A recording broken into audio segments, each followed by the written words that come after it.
is The Brain Truth with Allison Jordan. Repair, renew, reclaim. And now your host, Allison Jordan.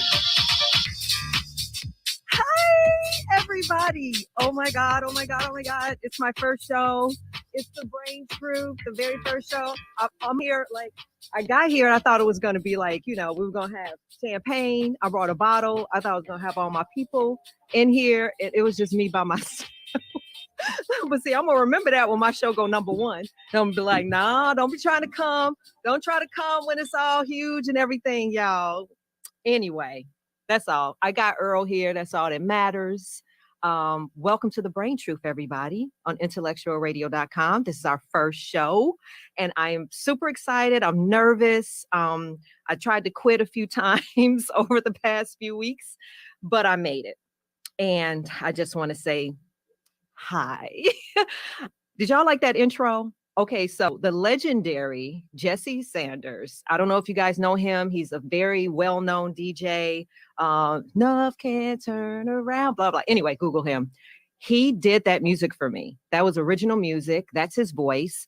And then Jeff Morrow, who is like the voiceover guru, he did all the production for Empire. And he likes vocal coach like Jennifer Hudson, everybody. He did another intro for me and an outro and all. I mean, I just feel so blessed. So that was my little intro. I don't know if y'all heard it, but you're going to hear it every week now. I want to thank my sponsors. My very first sponsor was Pretty 12 Cosmetics. She was my very first sponsor. I got to give it up to her. And then Gemini Labs testing. We pop up everywhere. We do COVID testing everywhere. Just a little swab. So I want to thank Vivian Ritter, who hooked us up with Gemini Labs, and Swabs and Swirls, which is a company I founded with Dr. Rita McGuire. And she is also one of my sponsors, Dr. Rita McGuire Lifestyle. She's also the co-founder of Wakana, which is a cannabis company.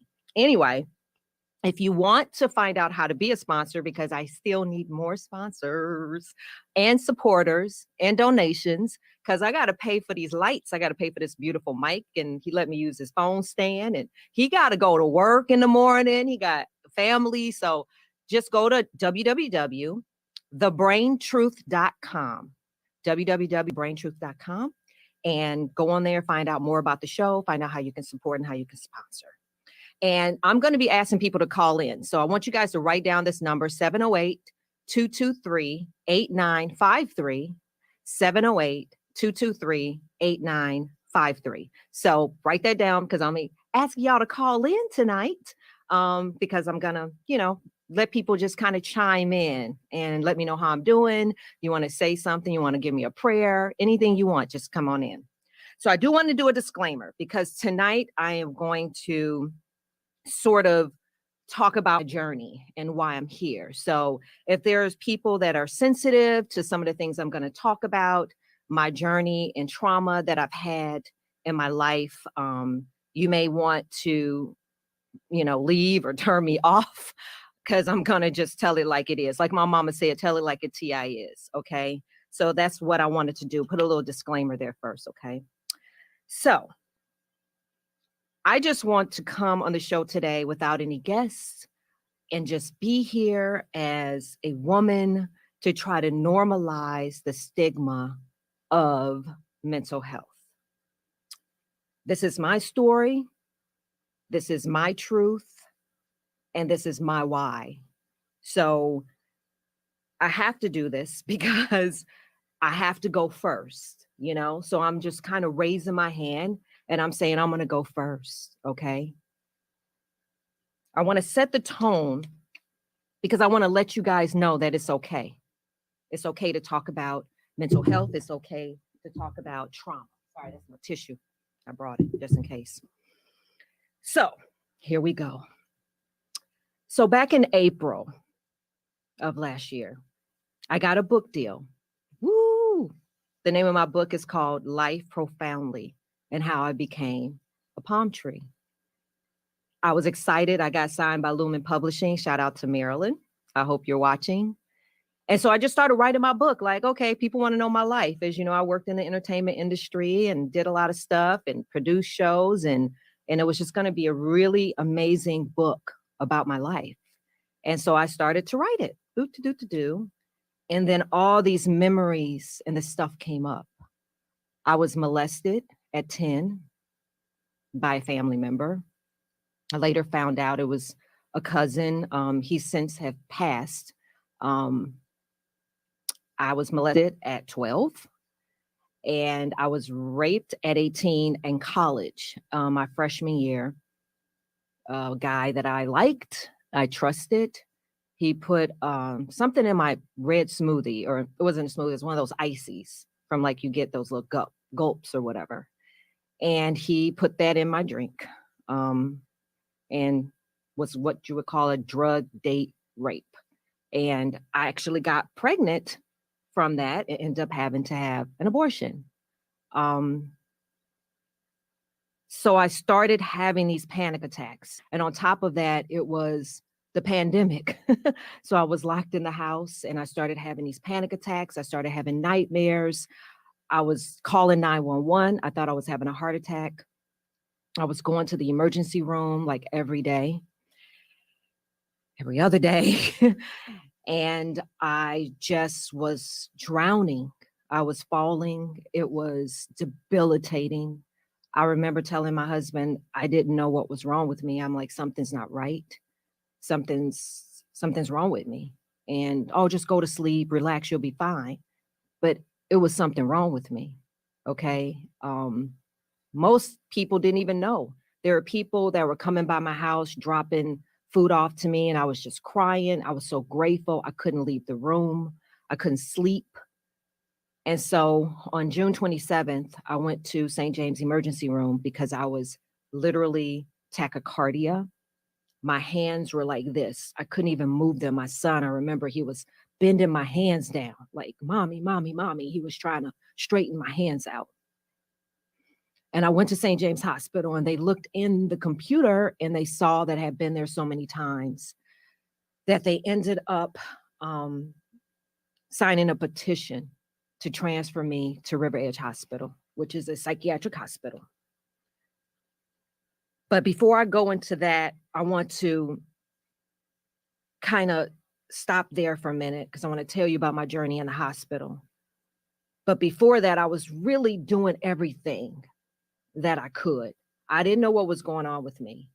And I remember watching Ayanna Van Sant.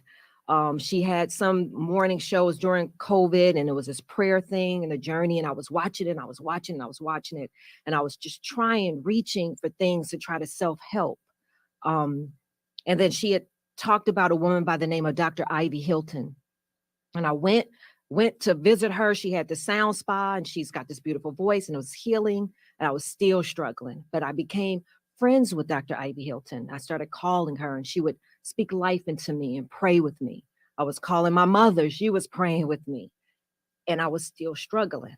And so Dr. Ivy Hilton ended up introducing me to a woman by the name of Dr. Sister Jenna. And I remember watching what she used to have online called the Spiritual Vaccine. She's on YouTube. You can Google her.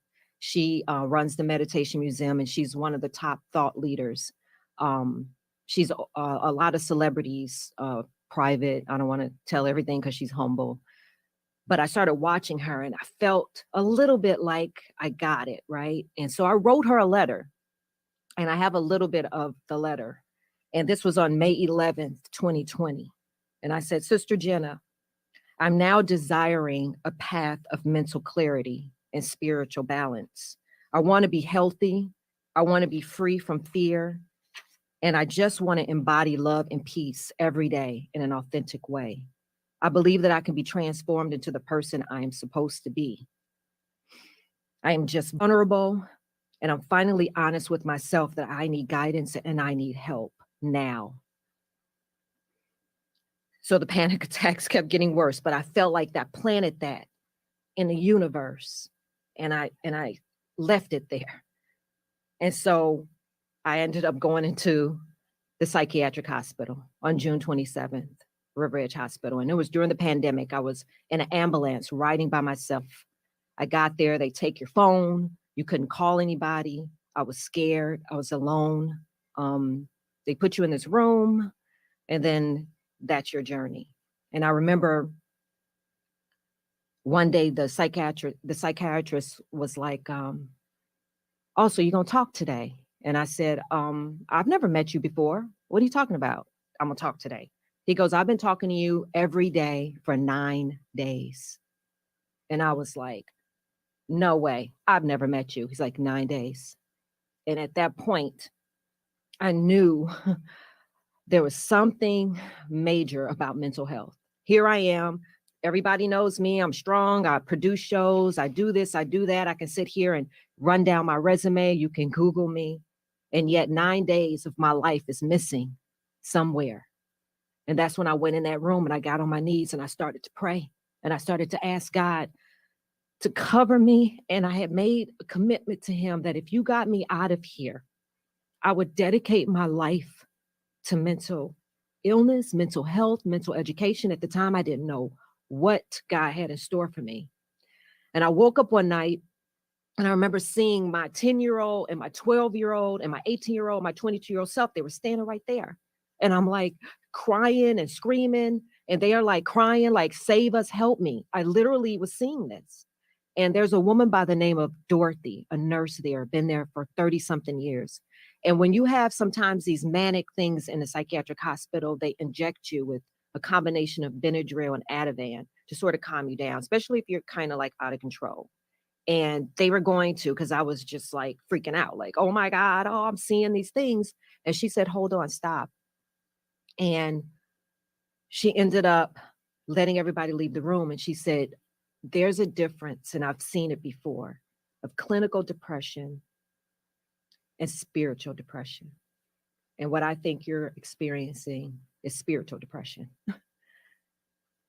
You got to leave those young girls here.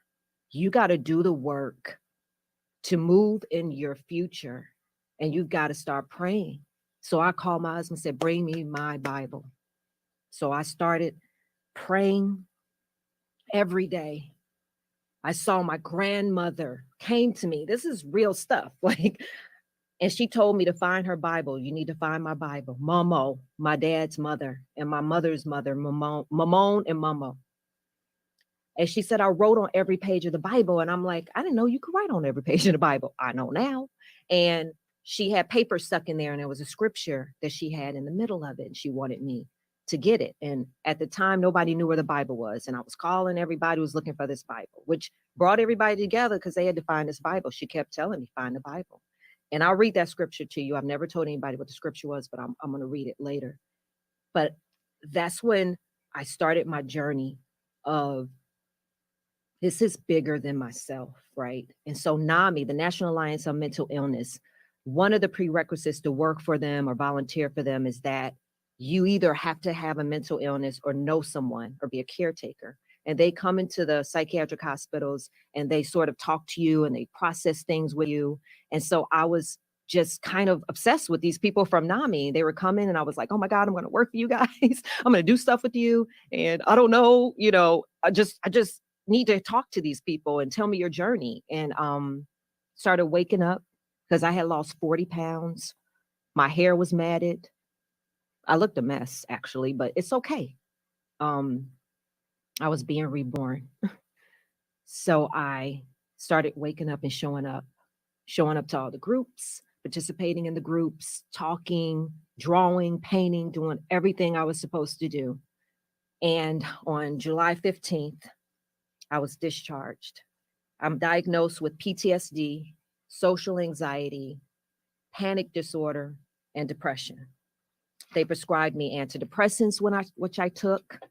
I had an anxiety pill that I had to take, and I had a PRN, which you take when you're having a depressive moment or an anxiety attack, along with my coping mechanisms that I had to use. And that's what I took home with as my toolkit. But when I got home, my husband was taking care of me. He was cooking for me. And I was like, oh my God. My marriage was restored because we were having some marital problems. I mean, when I tell you that I was not able to get out of the bed every day, my son was helping me. Mental health and depression is debilitating. Anybody that's watching, Anybody that's listening, mental health is debilitating. It hurts. And it was a battle of indescribable proportion. So my husband ended up leaving me on September. Sorry. In September, my husband left me. And I'm sorry.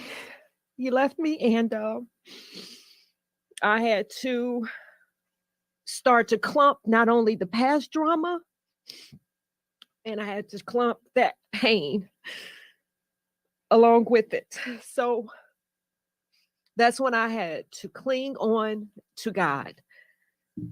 And it wouldn't be until today that I can actually say and know why.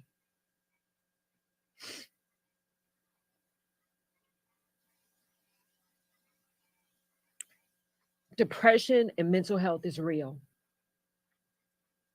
It can occur for any reason ever. And it has many different triggers. It can be from a stressful life event such as bereavement, divorce, illness, redundancy, or job or money worries. And we will explore those later on. But it actually does something to the brain. It's called the neurotransmitters. The GABA. They're specifically believed to be linked to mood and anxiety disorders. So I want you guys to know this isn't like you're crazy or something's wrong with you or the devil's in you. These are real chemical things that are happening. I mean, my vitamin D was at a 6 and it should be at a 69. Thank you, Aisha. I see you, baby. We have to up our vitamin D. We have to go out in the sun. Every time you exercise, it gives you 15 minutes. If you exercise for 15 minutes, it gives you 2 hours of no anxiety and depression. So exercise, it helps with the serotonin that's slipping from your brain. When you wake up and your heart is racing, that's cortisol. And then your body goes into what's called a fight or flight. And we try to fight it off. And that's why you need antidepressants, because they do what's called a re-up to your brain, reset. And I'm a person that does not like taking medication, but I needed to take it. I needed a reset. When people are like, well, you can just pray. I couldn't pray. I couldn't even get out of bed. I couldn't even take a shower. I couldn't even eat. I lost 40 pounds. So I needed a reset so that I can be present. You understand? Present to what I was doing. So anyway, I needed to have an aftercare. Once you get discharged from the psychiatric hospital, you need to have follow-up behavioral health support. So I started calling all these places, and I want to give a special shout out to Angela Ratcliffe. I don't know if she's watching, but she also owned a behavioral health, and she helped me through it. She was on the phone with me when they were transferring me. She was my rock early on, and she was like kind of going off on me a couple of times because she wanted me to get better, but I didn't see what I didn't see. I wrote her a nice little letter and told her I thanked her. But I was calling around because I needed a behavioral health therapist, because you need cognitive behavioral therapy. And I called a place called Sertoma in Matson, and a woman by the name of Lisa Guardiola, I hope I'm saying it right, Lisa, answered the phone. And she was like, hi, Sertoma. I said, I need a therapist. And I see you, Tim. And she was like, well, I don't normally answer the phone. It's COVID, whatever. I'm on the board of NAMI. She said that. And I said, oh my God, did you say NAMI? And I started telling her my story. She didn't even ask me about it. I just decided to tell her.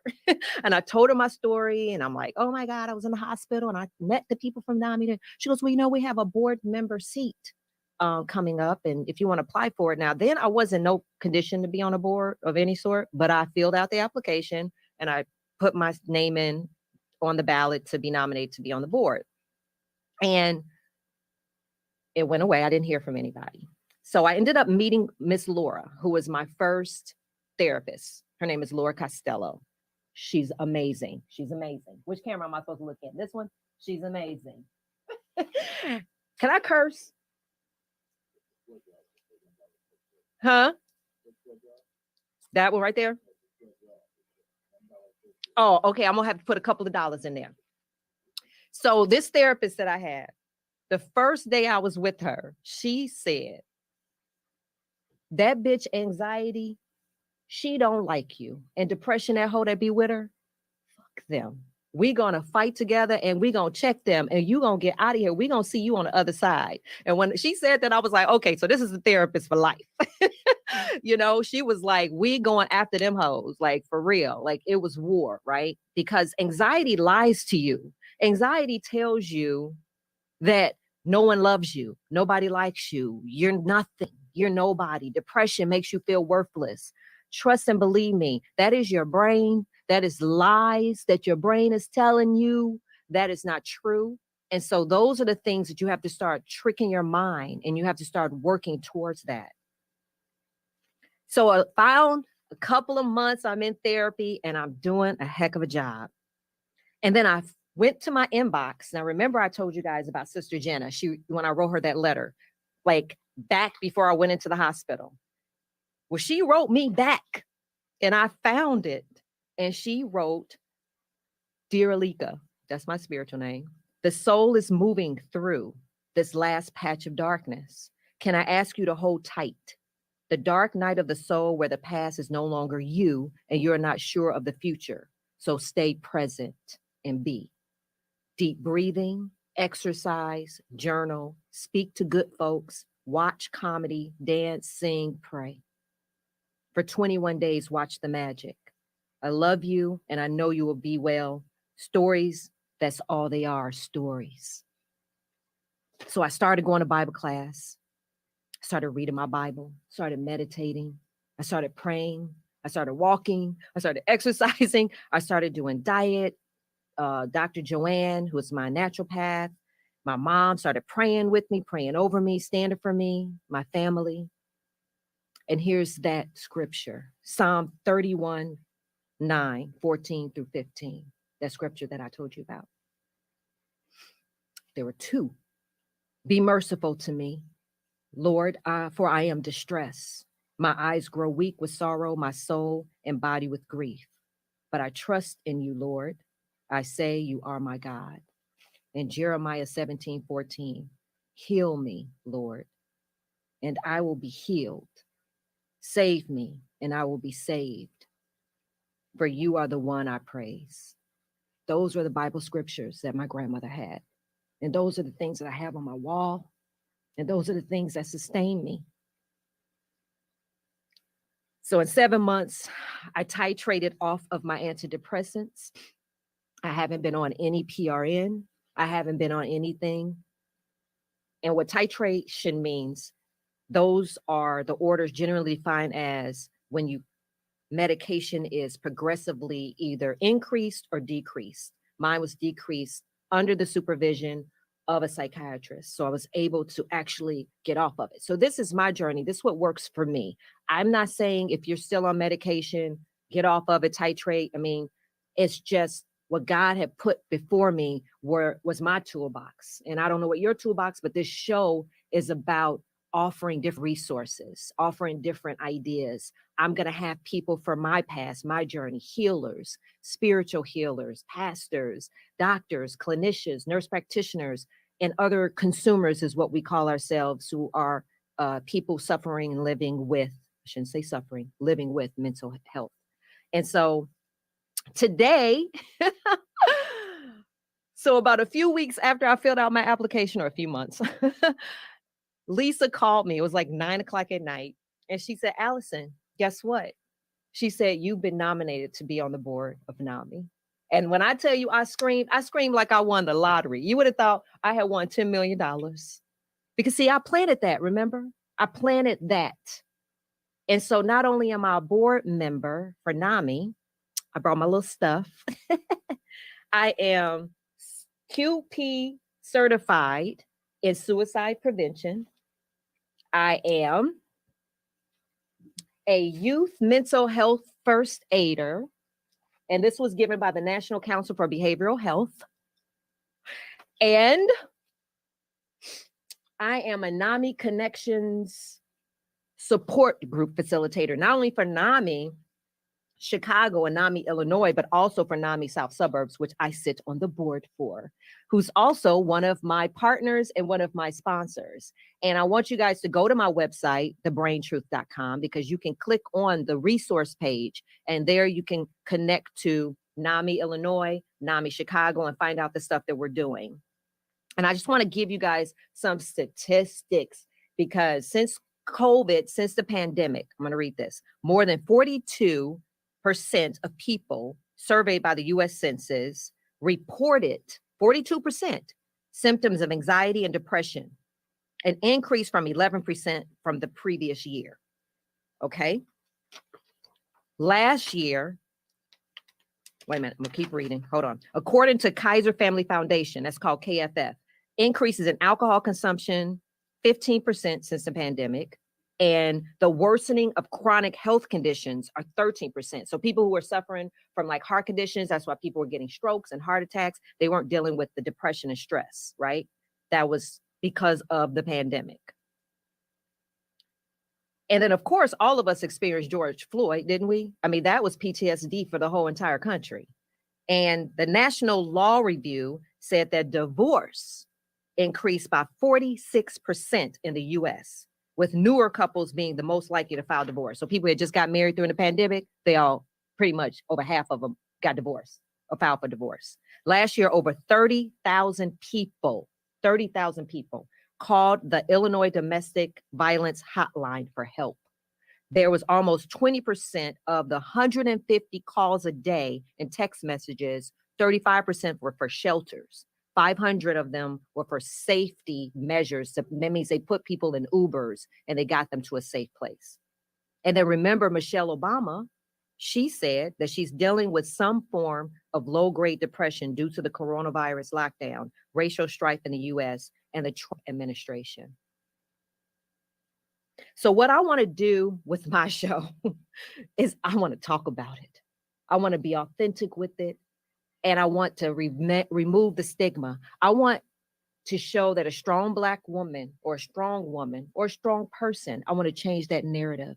I want to say that strength comes from being honest, from being vulnerable, from telling the truth, from having a breakdown and telling people about it, and going through depression and anxiety is okay. It's okay. God has an assignment on my life. I know that. I almost gave up. I almost gave up doing this show. I had to call the Warm Line. The Warm Line is a 24-hour line that you call when you're in trouble and they process things with you. I called the Warm Line 2 nights ago and spoke to a guy by the name of Dwayne. And at Sertoma, the behavioral place in Matson, they have a Warm Line. And he spoke life into me and he processed things with me. And I know that anxiety and depression, it can manipulate you, right? It's cruel. It's really cruel. And people don't understand it. And I want to make sure that this show has a way to let people understand. I believe when you go home from the doctor and they give you medication, it's a directions on there on when to take it, what to take it. If I had cancer and I had a port in me, they'll teach somebody how to give me infusions or they'll have somebody come.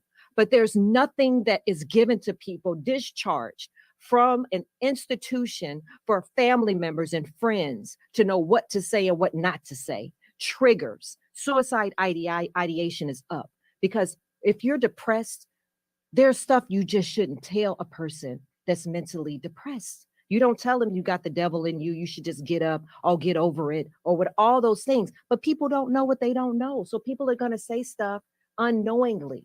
But we've got to change that. People need a toolkit. When I go home, there should be an advocate with me or anybody checking out of a mental hospital. And that person needs to go through some 5-minute training or some pamphlet and say, do not do this when she gets home. Do not do that, period. And that's what we're going to talk about. And those are the things I'm going to lobby for. Those are the things that I want to change, right? So anybody out there that's experiencing anxiety and depression, God chooses the strongest of us. Know that, and you're not alone. And to my husband, I forgive you, and I love you, and I understand because he himself was dealing with mental health, his family, his mother, and he didn't know what he didn't know. And I probably was showing up in a way that was worth leaving? I don't know, but I'm not that person today. And I haven't got a chance to talk to him or tell him, but that's okay too, right? Because, like Sister Jenna said, those are stories. And I was living in a story, and he played his role, and now he's playing a different role, and I'm playing a new role. And so I'm okay. You know, it's just when you don't know about mental health and you can't save a person or you can't recognize it when it's happening, you lose people. And I want to be a beacon of light to tell you, recognize it so that you can transform those relationships. So I've written down a list because I thought I was alone like tonight.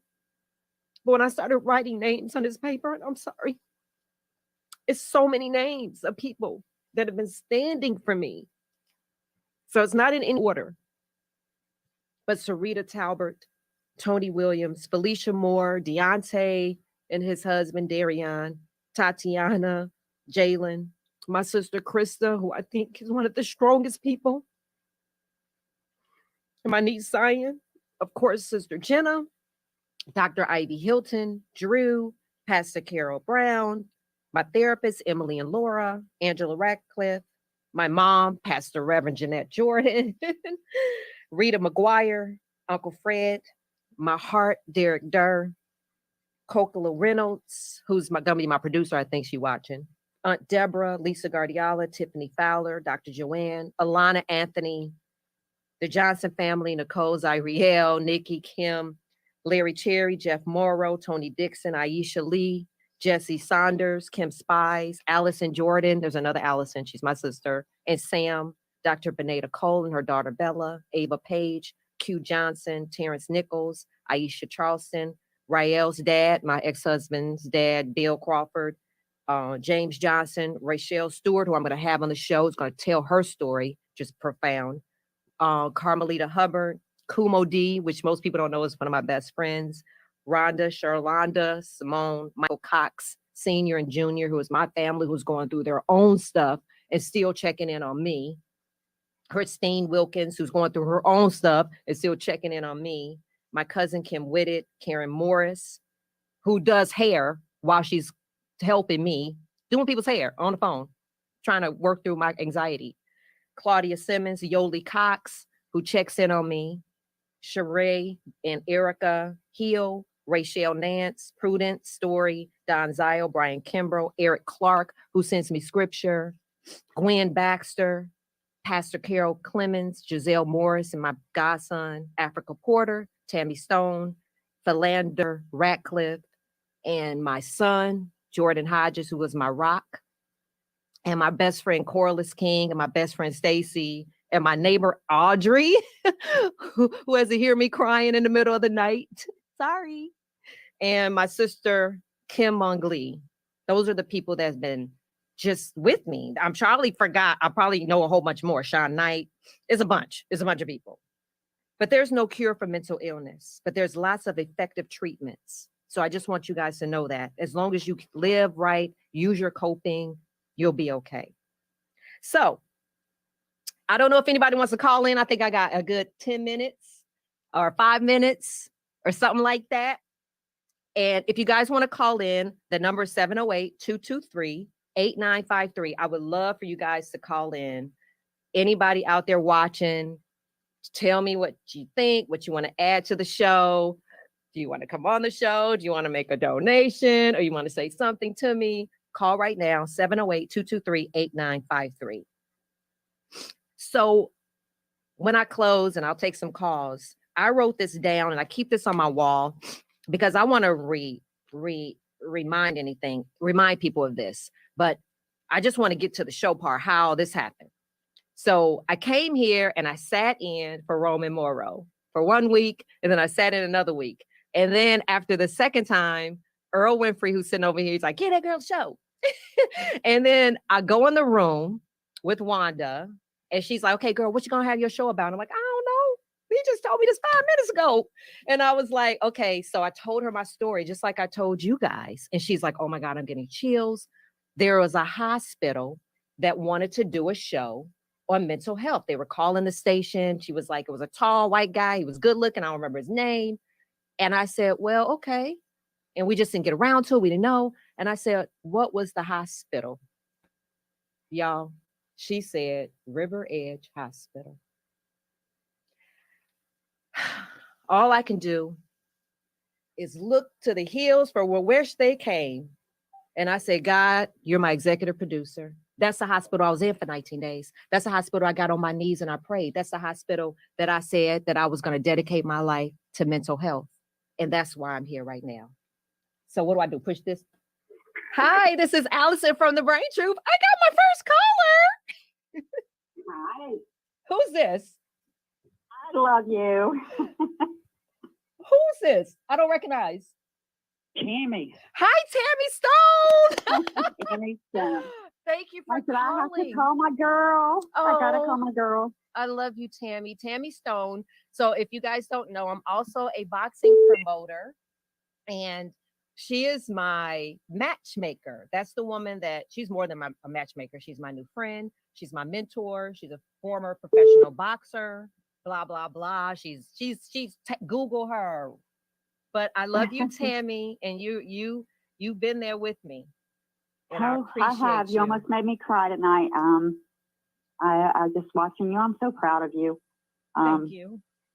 Yeah, I am. And you know a little bit of my journey, and I was like, man, I got to call in because I'm thinking of a subject that I'm sure probably more millions that we can even think about. We're not thinking about these people. Yeah. And you know, I go through my own journey of depression and anxiety and stress and PTSD. My whole life is, you know how my life is. It's a whole different movie there for us. We're both we need to make a movie. Okay. Yeah, for sure. But it's about those that's thinking about suicide and not those that are thinking. They say this word right. That their family's going to be better without them. Yeah. We should have a segment, and I would love to talk about the topic because I've lost two people, as you know, to suicide. One was the love of my life, my husband. Wow. And those that are thinking about suicide do not think about nothing but the family's better off without them. When in reality, you know, and I've even begged my own fighter, please, you don't know what you're leaving if you go to do this, because I've been there for 13 years. Mm. There's no healing. There's just coping with it. So if anybody's thinking about suicide, they need to listen to my pain and my story and my children's story to know we're not okay. We know it's okay not to be okay, but we're still not okay, and we never will be for the rest of our lives because we are survivors of a daily pain for the rest of our lives. And I know it takes a lot for a person to pull that trigger or to pop those pills or whatever they do to end it. Yeah. As graphic as it can be, but they don't realize the damage they are leaving behind after they're gone. Yeah. Well, guess what, Tammy?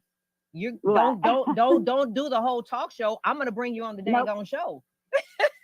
I think that is I'm gonna that bring you. We can talk about boxing and we can talk about PTSD. We can talk about athletes with it and all of that. Oh, yeah. So do I have definitely. somebody else? Because there's some other people trying to call. I got 5 minutes. Okay. Definitely. I love you. You got 5 minutes. I love you. I'm gonna bring you on the show. I'm gonna bring you on the show. Gotcha. Bye. Bye. Good night, hon. Good night. Good. So what do I do? Hi, this is Allison from the Brain Troop. I got my second caller. Oh my gosh. Hi, Allison. You know who this is? Who is this? It's Kim. Hi, Kim Spies. Okay, so Kim Spies is a well-known boxing, I don't even know. She works for Deontay Wilder. That's all I know, and his wife. So anyway, she's also a manager and works for the WBC in Europe. Hi, and was with me in the hospital when I snuck away, remember? I snuck in, I got my phone and I text you. Yes, yes.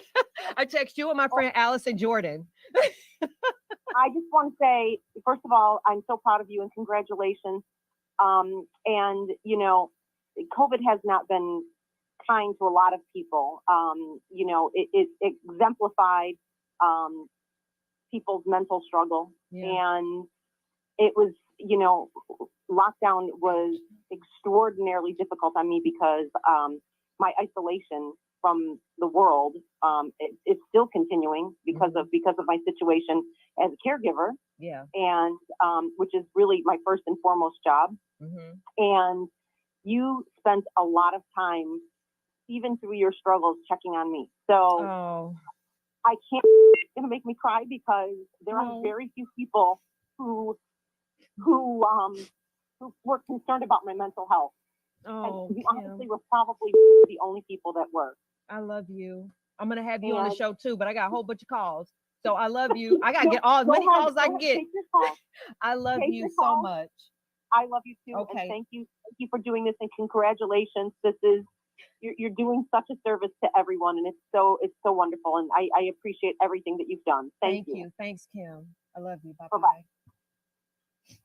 I'm sorry. Oh. Hi, it's Allison of the Brain Truth. I like saying that. Hey, who's this? Can you hear me? I can hear you. What's up, Big Al? Oh, Brian. Hi, Brian. What's going so down? Brian worked for me when I was married to Craig Hodges, and he was our everything. I don't want to say houseboy because you were more than that. You were our life boy. But hi, Brian. I love you. I love you. Oh, no doubt. I've been checking it out, and man, tell the brother over here just getting emotional. Oh, you know what I'm saying?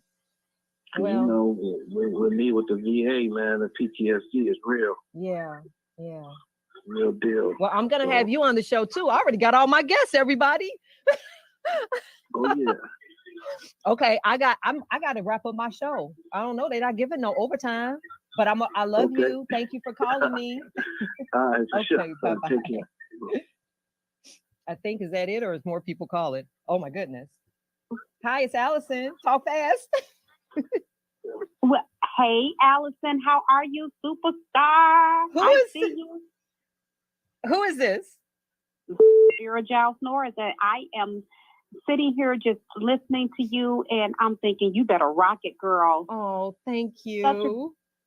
Such a great. Hey, Earl. Hey, everybody, Intellectual Radio. But I just want to say that this is so needed right now. I actually was just holding a conversation with some good friends, and we were talking about depression and stress, anxiety, and some of the things that people could do to actually release the pressure. And I'm just going to share maybe just 3 things with you, and then we could talk more. But one of the things that I said that people need to do is to do some earthing. Go outside, take your shoes off, and just walk through the grass. I did that. Yes. You did that, right? I did that. Yes, it does. Connect with the earth. Yes. Connect with the earth and be willing to hug a tree. I hugged a tree too. And release that pressure, release that stress, release that depression, and give it to the tree and say, you know what? You do something with it. I need to let it go. Yes. And last but certainly not least, be willing to purge. Some things you're going to have to let go. Material things, clothing, you need the space. But then you're going to also have to release yourself from toxic friends and family members. And just, tell them, hey, you know what? Or not hit you where the good Lord split you, because you need that time to heal and to get balanced. But again, thank you so much for speaking with me today. I appreciate you. You're looking beautiful. Thank you. Everybody from Intellectual Radio, I say hello. Thank you. Love you. Hi, it's Allison. The Brain Truth. This is Derek. Hi, Derek. I thought you were supposed to be here with me to hold my hand. Oh, hi, Derek Durr. This is light heavyweight champion Derek Durr, and my best friend, and my guy that was there helping me in the middle of the night when I was having panic attacks. Remember? I remember. I just want to call and let you know it's good to see you in this space and your purpose, seeing firsthand what you went through, and you are a beacon of light for everyone. And I just want to thank you for helping me in those dark days when goddamn it, you call the dog might come. You know. You said the dog might come. Yeah. On real dog days, so I want to thank you for sacrificing just your comfortability for us and being authentic and open about what you've been through with mental health and all the stuff that you've been through. So I want to thank you on behalf of me and behalf of everyone, just being authentic and let us into your world, and we can learn a lot from video fish. So I appreciate that, and I love you. I love you too. I'm rooting for you. Make me some cauliflower bites then. You got it, dear. All right, love you. Bye. Oh my goodness, y'all. Every day I remind myself to redirect my pain to my purpose. I will get through the day because I have to continue to hear God's voice and to do God's purpose for my life. So tune in every Tuesday at 8 p.m. Central Standard. And I pray that you learn how to repair, renew, and reclaim. I want to thank Earl Winfrey and Wanda and Roman Morrow. Tune in to Intellectual Radio, incredible programming. Keep supporting us. Come back next week. Call me every week. I like answering it and saying, oh, it's Allison Rachel. And I love you all. And thank you so much. I love you. I love you. I love you. I love you.